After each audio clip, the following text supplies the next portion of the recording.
2019 विधानसभा चुनावों के लिए मुंबई के रण की तैयारी शुरू हो चुकी है, जहां एक और इस रण की शुरुआत के पहले ही कुछ लोग रण छोड़ चुके हैं, तो कुछ लोगों से उनकी पार्टी ही रण छुड़वाने की कोशिश में लगी हुई है।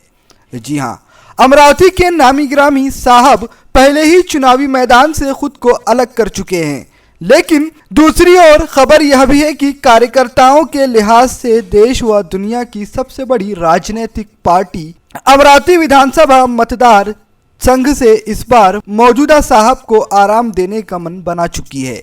वहीं उनकी जगह एक जुझारू महिला कार्यकर्ता को यह संकेत दे दिए गए हैं कि वह चुनाव की तैयारी करें।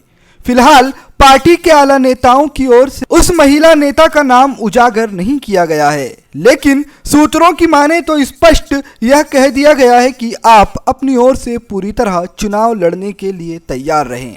शायद 2019 के चुनाव एक बार फिर से 2009 के चुनावों की पृष्ठभूमि तैयार करने वाले हैं, जब उस वक्त की सत्ताधारी पार्टी ने मौजूदा विधायक को आराम दे दिया था। वहीं दूसरी ओर एक नामी राजनीतिक घराने के सपुत्र को चुनाव लड़वाकर विधानसभा भिजवाया था। क्या एक बार फिर से मौजूदा साहब निर्दलीय चुनाव लड़ेंगे या फिर पार्टी में किसी तरह अपनी जगह बचाने में कामयाब हो जाएंगे? अमरावती के भारतीय जनता पार्टी के कार्यकर्ता दबी आवाज में यह कहने से अभी भी नहीं हिचकते कि मौजूदा साहब बीजेपी के मुलत नहीं हैं, जबकि बीजेपी के पास अपने कई नेताओं की भरमार है। तो फिर दूसरी पार्टी से आवंटित किए हुए नेताओं को चुनाव क्यों लड़वाया जाए? और शहर के मौजूदा बीजेपी के बड़े नेता यह भी कहने से नहीं हिचकते 2014 की परिस्थितियां कुछ और थी, 2019 का माहौल कुछ और है। क्यों न इस बार किसी भगवाधारी कार्यकर्ता को चुनावी रण में उतारा जाए। और जिस तरीके से अघाड़ी गठबंधन की ओर से सुलभा खोड़के को ग्रीन सिग्नल दिया गया है, उसी को देखते हुए भगवाधारी पार्टी भी किसी महिला को चुनावी रण में उतारने को तैयार है।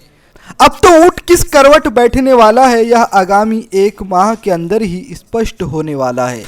लेकिन इस चुनाव में किसके सर की टोपी उछलने वाली है और किसके सर दस्तार बंधने वाली है, यह देखना दिलचस्प होगा।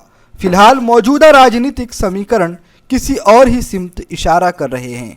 यह बताने को काफ़ी है कि इस बार भले ही अपेक्षाकृत तरीके से कई लोगों के हाथ कमल ना लगे, लेकिन कई लोगों से कमल छीना ज़रूर जा सकता है।